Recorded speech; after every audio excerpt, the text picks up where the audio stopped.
Takže.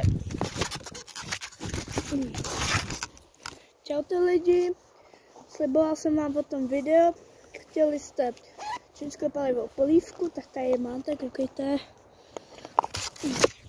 Takhle. No, takhle.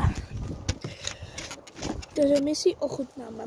Chci, aby na tady tom videu bylo aspoň 400 lajků, nebo 5 odběratelů, takže jdeme ji ochutnat.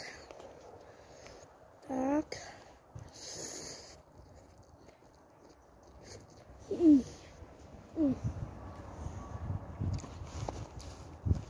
Je hodně pálivá.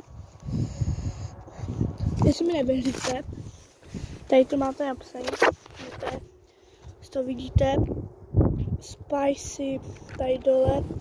Jak je to? No, spicy něco tam je. Nevím. Spicy gourmet.